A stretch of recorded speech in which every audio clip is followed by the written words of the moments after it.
Breaking news, Senator Jeff Sessions has just been confirmed as Attorney General. More global and U.S. news coming up on Auburn Global.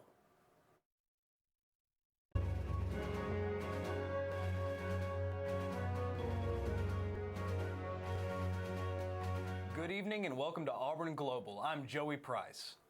At least 150 people have died along the Afghani-Pakistani border after 3 days of heavy snowfall caused a series of deadly avalanches Sunday. The death toll is expected to rise as rescuers reach isolated regions where it is feared more people are trapped beneath the snow. Most of the casualties occurred in Afghanistan, where at least 143 have been killed and 103 are reported injured. 300 civilians' homes have been destroyed, says Omar Mohammed Adi, a spokesman for the National Disaster Management Authority. Mohammed Adi said that most of the victims were women and children, and that the deaths were reported in the provinces of Eastern Nuristan, Northern Parwan, Saripul, and Bad-Akashan in Western Wardak. French former President Nicolas Sarkozy is to face trial over the alleged fraudulent financing of his doomed 2012 bid for re-election. A legal source told AFP on Tuesday. France 24 English has the story. Is that Sarkozy's lawyers will appeal. We're hearing that this investigating judge who was working on the case believes that Sarkozy and his election campaign, his re-election campaign, which was eventually unsuccessful, believes there's enough evidence to show that there was illegal, fraudulent funding going on during that campaign. Now, basically, the accusation is this. Big Malion, and in France this is known as the Big Malion affair. Big Malion was a communications company charged with doing the communications work for Sarkozy's re-election bid in 2012. Now, Big Malion, according to the evidence and what's being suggested here, what it's accused of, falsified receipts for the work it was doing for Sarkozy's re-election campaign, and charged the UMP party, that's Sarkozy's party, which is of course now called the Républicains. Sarkozy renamed it himself. And so that basically meant that up to 18 million euros over the legal limit of how much a candidate can spend on their election campaign was spent. You can visit the France 24 website at www.france24.com. The U.S. and Japan have passed a crucial test for missile defense, shooting down a medium-range ballistic missile with new interceptor launched from a guided missile destroyer. The U.S. Missile Defense Agency announced that the USS John Paul Jones detected, tracked, and took out the targeted ballistic missile using its onboard AEGIS missile defense system and its standard Missile 3 block II interceptor. The test took place Friday night off the Hawaiian island of Kauai. Today's test demonstrates a critical milestone in the cooperative development of the SM-3 Block IIA missile, the director of the Missile Defense Agency, Vice Admiral Jim Schrang, said in a statement. The missile, developed jointly by a Japanese and U.S. government and industry team, is vitally important to both our nations and will ultimately improve our ability to defend against increasing ballistic missile threats around the world. A suicide bomber attacks Afghanistan's Supreme Court just as staff leaves for work, killing at least 19 people and injuring 41 in the second attack on government institutions in under a month. AFP News Agency has more information.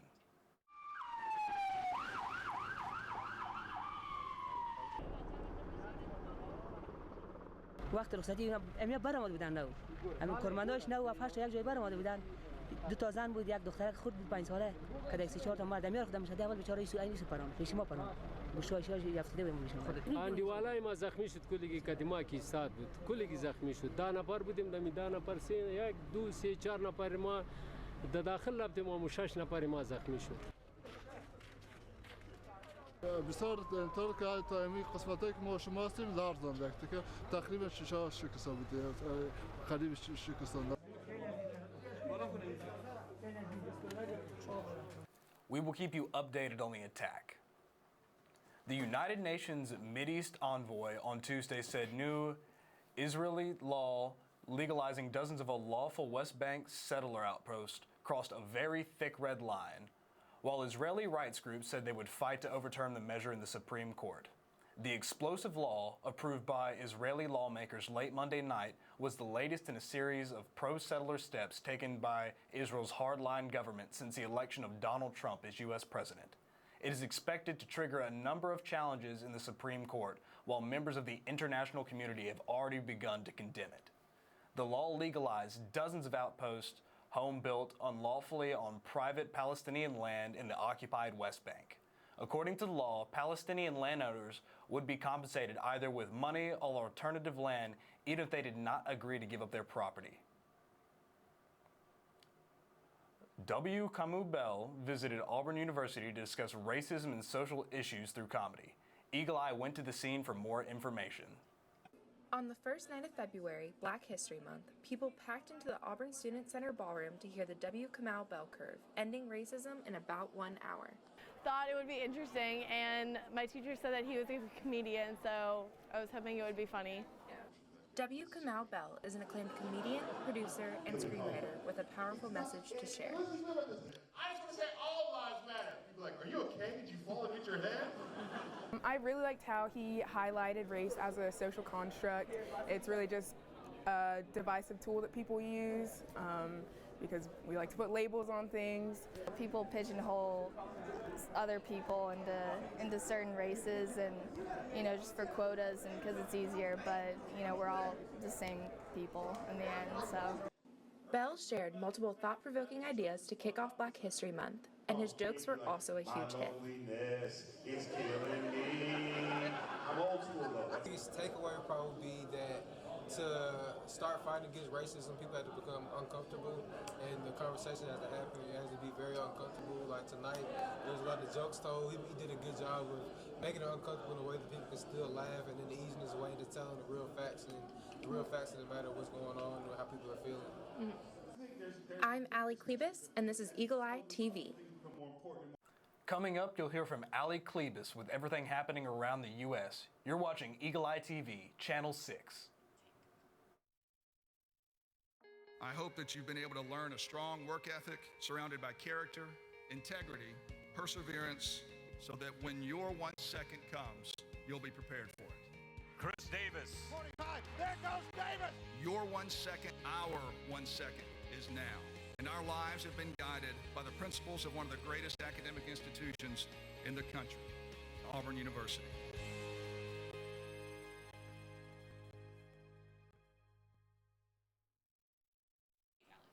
I'm Allie Klebus, and this is U.S. News.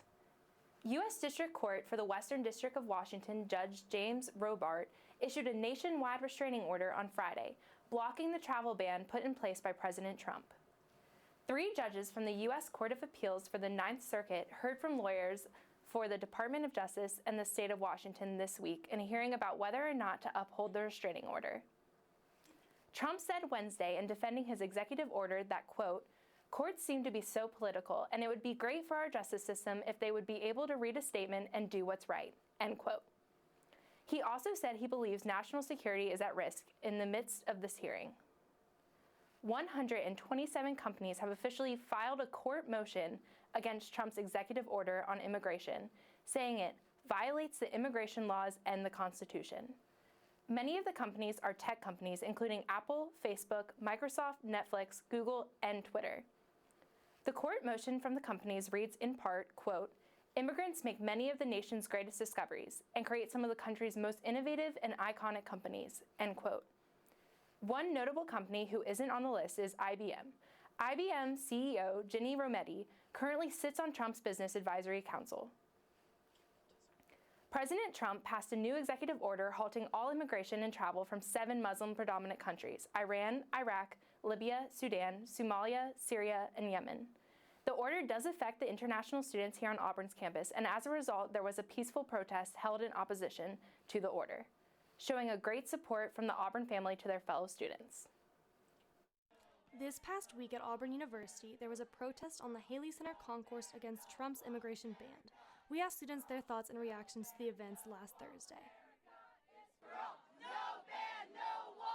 It honestly didn't bother me too much. The only bad part was trying to get in class in the way of everyone, but everyone's entitled to their opinion, so I don't really care about it. It's well within their constitutional rights to do so. The First Amendment provides the freedom of speech, also the freedom of petition to government. So I think that it's great that they were using those rights, whether you agree with the thing protested or the thing not being protested.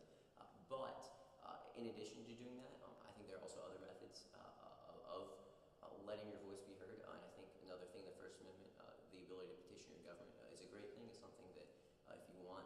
make your voice heard, you should do as well. I definitely think that the protest last week was a major step for Auburn in our push for diversity and inclusion.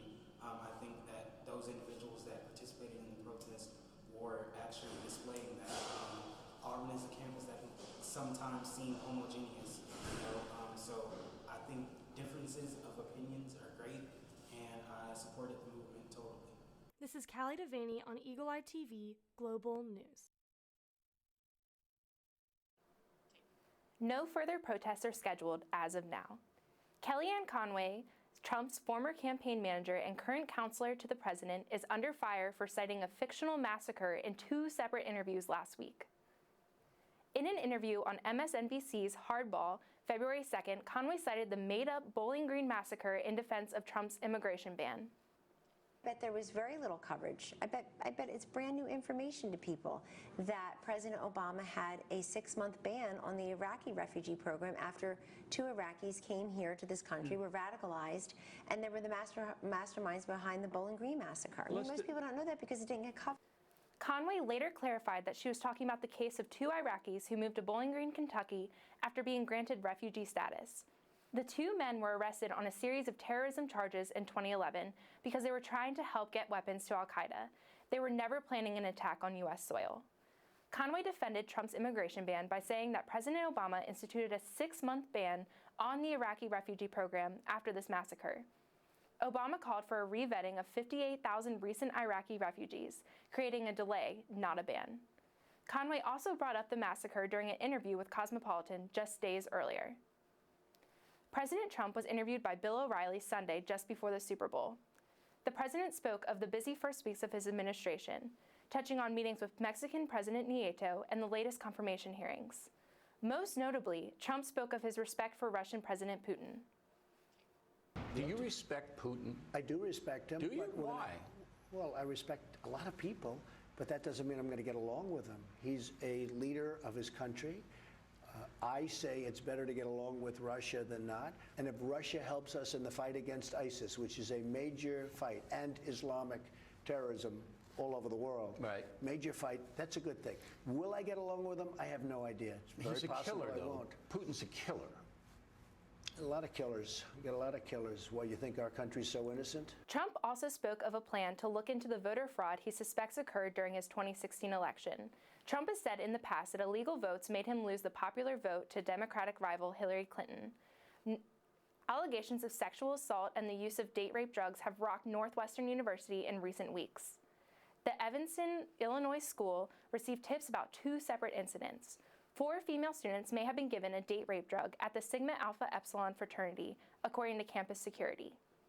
The fraternity's national organization has launched an investigation into these allegations, saying, quote, "When incidents are brought to our attention, we take immediate action and will not hesitate to take corrective actions or impose sanctions on any member or chapter that fails to follow the stringent guidelines we set forth," end quote. The university received a second report of a female student being sexually assaulted on February 2nd, but it is not clear where that alleged assault happened. As the investigation continues, Northwestern is encouraging its students to be proactive in a security alert that reads, "Anyone who observes a situation in which a member of the university community may be at risk should interrupt the chain of events or seek help. All Northwestern community members should look out for one another and ensure that everyone is safe." In a historic vote, Betsy DeVos was confirmed as President Trump's education secretary Tuesday morning. Vice President Mike Pence cast a tie-breaking vote after the Senate was evenly divided along party lines over Trump's controversial pick. Pence became the first vice president in history to decide a cabinet confirmation vote.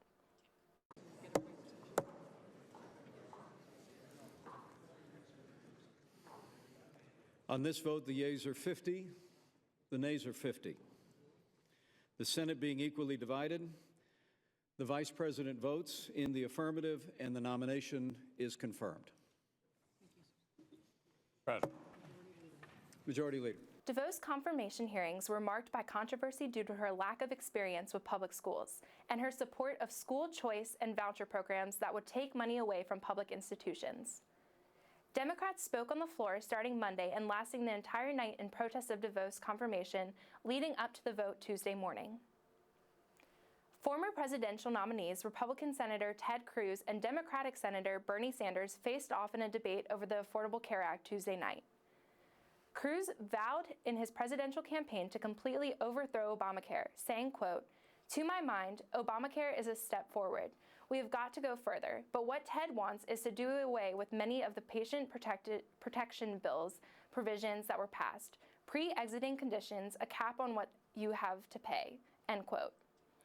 Sanders, on the other hand, admitted that the act has its flaws, but said in the debate that everyone deserves health care. He said in his closing statements, quote, "We can do better. I believe we are going to honor the promises we made to the American people, and we're going to repeal what Bill Clinton called Obamacare, the craziest law in the world. Instead, we're going to give you a choice," end quote. President Trump signed an executive order on his first day in office to begin the process of replacing Obamacare, but said on Sunday that replacing the health care law could take until next year. In one of the most thrilling finishes in Super Bowl history, the New England Patriots defeated the Atlanta Falcons 34-28 in the first overtime game in Super Bowl history. Trailing 28-3 in the third quarter, the Patriots completed the largest comeback in Super Bowl history to capture their 5th Super Bowl title. Quarterback Tom Brady was named Super Bowl MVP, completing 43 out of 62 passes for 466 yards and 2 touchdowns. The Falcons have appeared twice in the championship game, but have never won the title. We'll be right back. Up next, we will head back to the desk with a discussion of hot headlines. You're watching Eagle Eye TV, Channel 6. Fear, terror, and deception. These are the tools of the modern-day holy war that ISIS claims to be fighting. And to a certain extent, they have worked. The Islamic State has grabbed the attention of nations around the globe and held it. For many, this constant flow of news has been hard to keep track of. So right now, we're about to summarize the basics of what you need to know about ISIS. The Islamic State of Iraq and Syria, commonly known as ISIS, has been a key point of debate throughout the past presidential election. Now, with President Trump in office, the eyes of the world are upon us as our new leadership decides what action to take against the growing threat. We will reinforce old alliances and form new ones and unite the civilized world against radical Islamic terrorism, which we will eradicate completely from the face of the earth. So let's go back to the beginning, or at least as far back as I can report accurately. Sometime around 1999, the group known as Al-Qaeda in Iraq grew in popularity after Sunni supporters of the recently deposed regime of Saddam Hussein filled their ranks. During the U.S. occupation of Iraq, AQI moved back and forth between Syria and Iraq. In 2006, AQI launched a rebranding campaign as the Islamic State in Iraq, or ISI. When the Syrian civil war broke out in 2011, ISI was quick to realize an opportunity and envelop Syria into its modern-day holy war, becoming the Islamic State in Iraq and Syria we know today. Under this new name, ISIS made its most significant gains in Iraq and Syria, bringing major cities like Mosul, Fallujah, Tikrit, and others under their control. All along the way, ISIS has been quick to seize valuable resources, such as oil fields, military bases, and hydroelectric dams. These captured assets are then put to work, raising funds to pay soldiers and expand their territory. But the road to power is lined with enemies, and the Islamic State has made plenty. In Iraq, the Islamic State battles for control against Kurdish and Iraqi security forces. In Syria, rebel groups fight a two-front war against the Assad regime and ISIS forces. All the while, a coalition of nations consisting of the US, France, Canada, Belgium, Australia, Denmark, Jordan, the Netherlands, Saudi Arabia, Turkey, the United Arab Emirates, and Britain have been launching airstrikes against IS forces in both Iraq and Syria. These coalition strikes are in response to lone wolf and coordinated attacks made across the world in the name of ISIS, such as the November 2015 Paris attacks and the Orlando nightclub shooting in 2016, which resulted in the deaths of 130 and 49 people respectively, as well as hundreds injured. Similar attacks can be attributed to the Islamic State's strong online presence, which has rallied many foreign fighters to their cause. Per a UN report on armed conflict in Iraq in 2015, an estimated 3.2 million people have been displaced, 36,245 have been injured, and 18,802 have been killed between January of 2014 to October of 2015. though these numbers pale in comparison to other armed conflicts such as the Syrian and Somali civil wars, they are no less tragic. 18,802 men, women, and children who have lost their lives in senseless violence. These figures are only a small portion of those affected by ISIS, and the number continues to climb. ISIS is currently surrounded by enemies and facing an escalation of action from coalition forces, yet has managed to hold on to much of its territory. It is unlikely that there will be a swift end to the conflict, and even after everything is said and done, how the victors decide to deal with what remains of the affected lands and people will determine the future conflicts or peace within the region. So, I just moved in with this family, and it's embarrassing. The little one, he likes to go outside and crawl around in the giant litter box. I don't know what he's doing. I mean, I was born and I knew how to use the litter box. Look at that. That's disgusting. Oh, poop already. You're making me nervous. Oh, okay, I can't look at this anymore. I really hope he grows out of this, for his sake. Girl Scout cookie season is here, and website Influenster has created a map of the most popular cookies in each state. Let's take a look at this. So here in Alabama, it says that the most popular cookie is the peanut butter patties / tagalongs. I'm already upset, not because that's the most popular cookie, but because they changed the name. It is tagalongs and will always be tagalongs. Like, I know. That's what I grew up with. No, I'm filled with, like, blind nostalgia and hatred right now because they're tagalongs. Most that I've ever eaten is the Thin Mints, and it looks like the Thin Mints have actually taken over our country. And, ooh, yeah, but where are the Samoas? Look, the Texans like Samoas. Fair enough. Those are the best, though. Looks like the Thin Mints are #1 in Maryland. That's probably due to me since I'm from there. So it is all over. Wow. Wait, no, Thin Mints are #1 in Hawaii. So the Samoans don't like Samoas. Let's see. Up next, Chicago's Shed Aquarium announced the death of their Australian lungfish granddad Monday afternoon. So the beloved lungfish was over 100 years old and was humanely euthanized after a rapid decline in his health. Granddad meant a lot to the many people who visited him. One Facebook user even wrote, "I would always check in with him during the many, many trips I've made. In fact, in 2015, my wife and I got married at the aquarium right in front of his tank so he could be our witness." I don't know if I would care enough about a fish to get married in front of it. The worst part about this is the most sane part of this story is that the fish's name was Granddad. Because this man had a fish as his witness in his wedding. I'm not sure if that even counts. Well, it doesn't count anymore regardless. If the fish doesn't know what's going on, I doubt it knew what was happening in front of it. So I don't know if that can count as a witness. It's a fish. Like, I know I'm being so callous when I say it, but it is a fish. Oh, gosh. See, and then moving on to our final picture, apparently someone bid nearly $100,000 for a Harambe-shaped Cheeto, to which I say, stupid people with money, thank you for helping the poor people that are smart enough to take advantage of you make money. What really gets me about this is I don't think I look at my Cheetos long enough to know if they look like anything. Someone paid $100,000 for something that I know I have personally dropped into a couch and not touched for a year. I think next time I get a bag of Cheetos, I'm going to lay them out in front of me on a table to know for sure if they look like anything. I'm going to eat my Cheetos and pretend that there's still some shred of sanity in this world.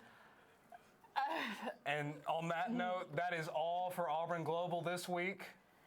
Keep up to date with all global news by following us on Facebook, Instagram, and Twitter at Eagle Eye TV. And don't forget to send us pictures to discuss via our social media. I'm Joey Price. And I'm Allie Klebus. Thanks for watching, and War Eagle.